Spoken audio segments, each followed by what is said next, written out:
Ian, welcome to my kitchen. Thank you for coming today. Thank you. Very nice kitchen too. I know you got a bit of a cold, so I apologise.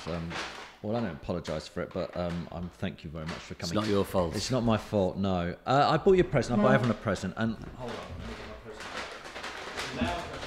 It's a loud present. I bought you kombucha. And do you like kombucha? I don't really know a lot about it, but I was a bit worried about, because you're rock and roll, I didn't know whether to buy you alcohol or not, because I didn't know whether you'd drunk still. What is kombucha?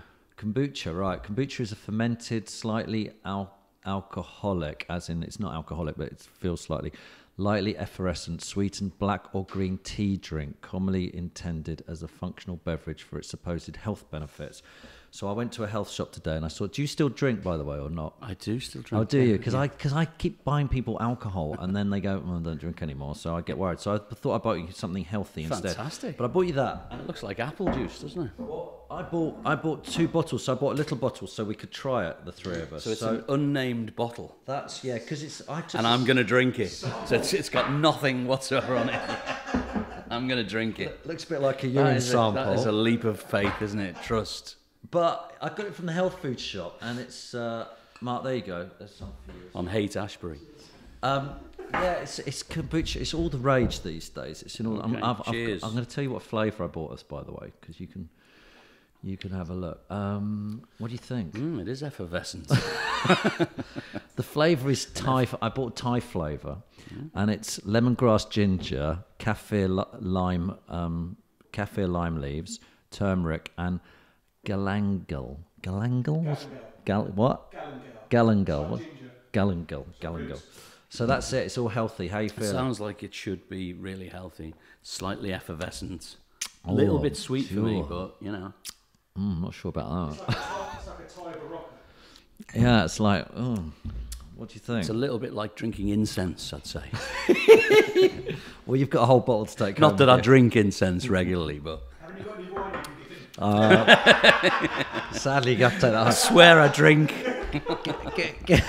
give it to Riley. He'll like it. He's young and he'll find that exciting. Right, let's go straight into talking about Three Lions. Why don't we? I just bumped into you not so long ago, actually, didn't I? And we were just the first thing which came up. I went, I can't believe how big the song became again. How exciting was that for you last summer? It was great. It was great because probably like everyone else, it was just such a great World Cup, and it was the heat wave. And everyone was singing Three Lions, so it was on many fronts. It just felt, and there was a great vibe in the country, and so it was just. I really enjoyed the summer. I love the World Cup. I do love the World Cup. I like it much more than sort of any of the other international. You know, it's really different to the Euros or anything, isn't it? I just kind of get. It just brings up so many memories of when I was a kid and just the whole thing, you know, in Brazil. Because we actually believed we could win, didn't we? I know all the Scottish people listening to this will be laughing now, and the Welsh and the Irish and everyone else, but we actually started thinking, we can win this. We're all looking all right. We've got a great route in. Well, it did feel like the gods were giving us a pretty, football gods were giving us a kind of a nice path through. They were like, here we go on, this way, you know, come this way. And in the end, when we lost, half of me felt like I wasn't expecting anything at the beginning, and it was brilliant, and half of me felt like, wow, we've just blown an amazing opportunity. Yeah. So it was kind of that mixed feeling. But I suppose, yeah, if you get to the semi-final of anything, you know, if I'm supporting Liverpool, and you feel that way, don't you? It's like, well, you know, it could have been, and will we get this again or whatever? But I mean, I think sometimes you just have to enjoy the ride, don't you? And I did. It's good at the moment, the England team, isn't it? Even we're going on, you know, after the tournament. Gareth Southgate's doing a great job, isn't he? We actually can get behind our team for once. Yeah, I think there's just a good vibe. I'm always a bit confused in between competitions. Because we always seem to be good in between competitions.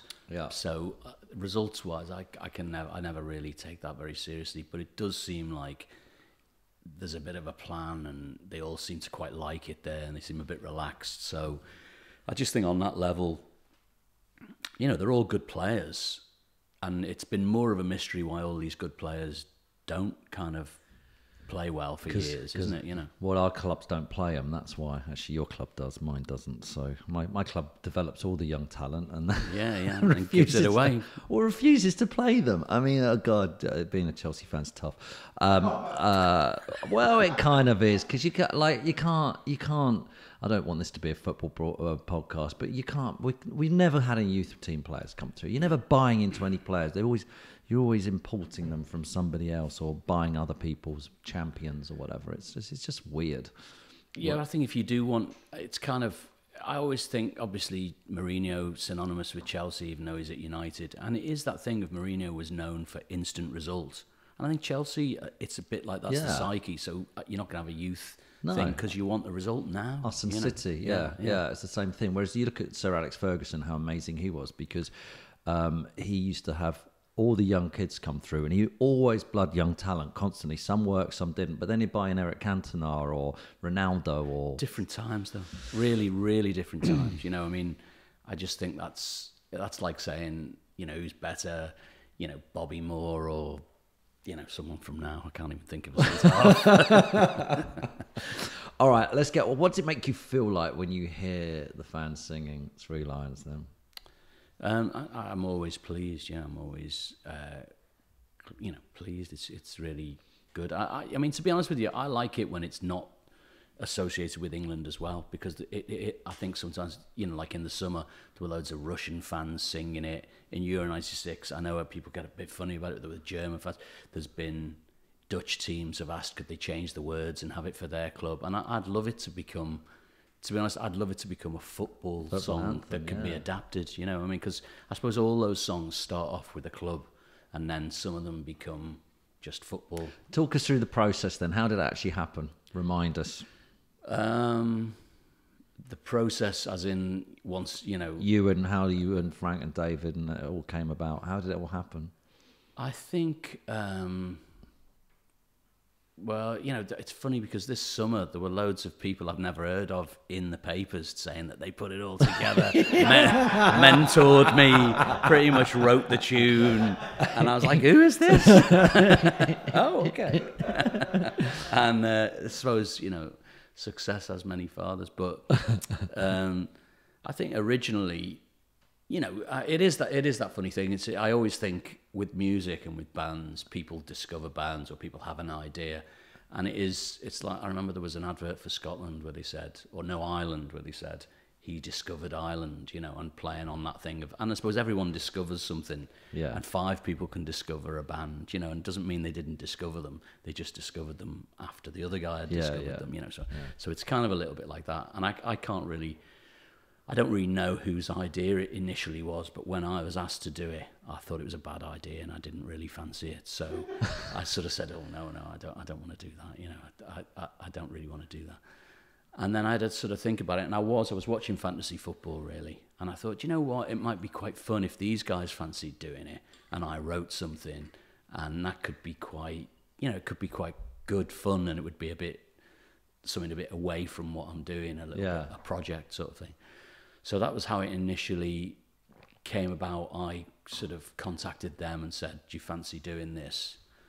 And then initially people were like, why are you doing that? You know, that's not, you know.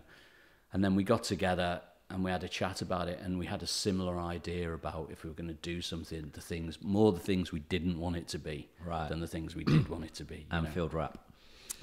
Amongst many things. A go classic of his own time, Anfield rap.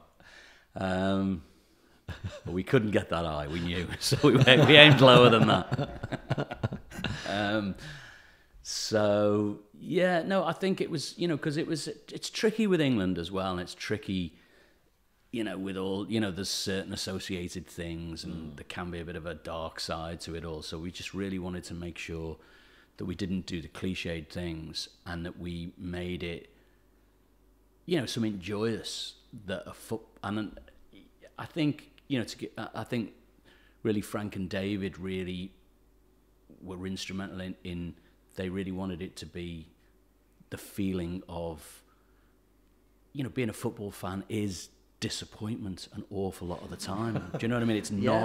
It's not happiness, and and certainly being an England fan has been disappointment an awful lot of the time. But I think it's half the fun.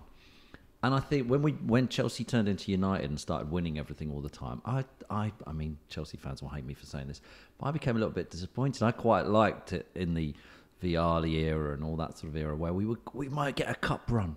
You know, we're never going to win the league. We might get a cut. Zola and all those guys. It was so exciting, and even before that. But then suddenly, when you start winning and you think you're going to win every week, it's not as much fun. I don't think. I always remember going to get. I don't know if I agree with you on that. You know, it's being a Liverpool fan. When you no. It's good when you win, and we haven't won it for a long time. The Premiership. But I do remember when I was a kid and used to go to the games, and it was like the 80s. You know, amazing teams. And people used to moan. I remember being at the ground and everyone used to moan. They used to say, they just kill everyone off in the first half and then they don't bother in the second half, you know. And it was like, I suppose that's a similar sort of thing. We felt like we'd won by half time. And then we just go through the motions for the second half, which is okay, really, isn't it? That you're actually moaning because you score all your goals early on. Yeah, I don't know. I mean, we're doing this off the back of Chelsea losing Spurs, which is the worst thing to happen to us. And I actually got really passionate watching the match, and it's hard for me to get really passionate about it now. And I'm watching going,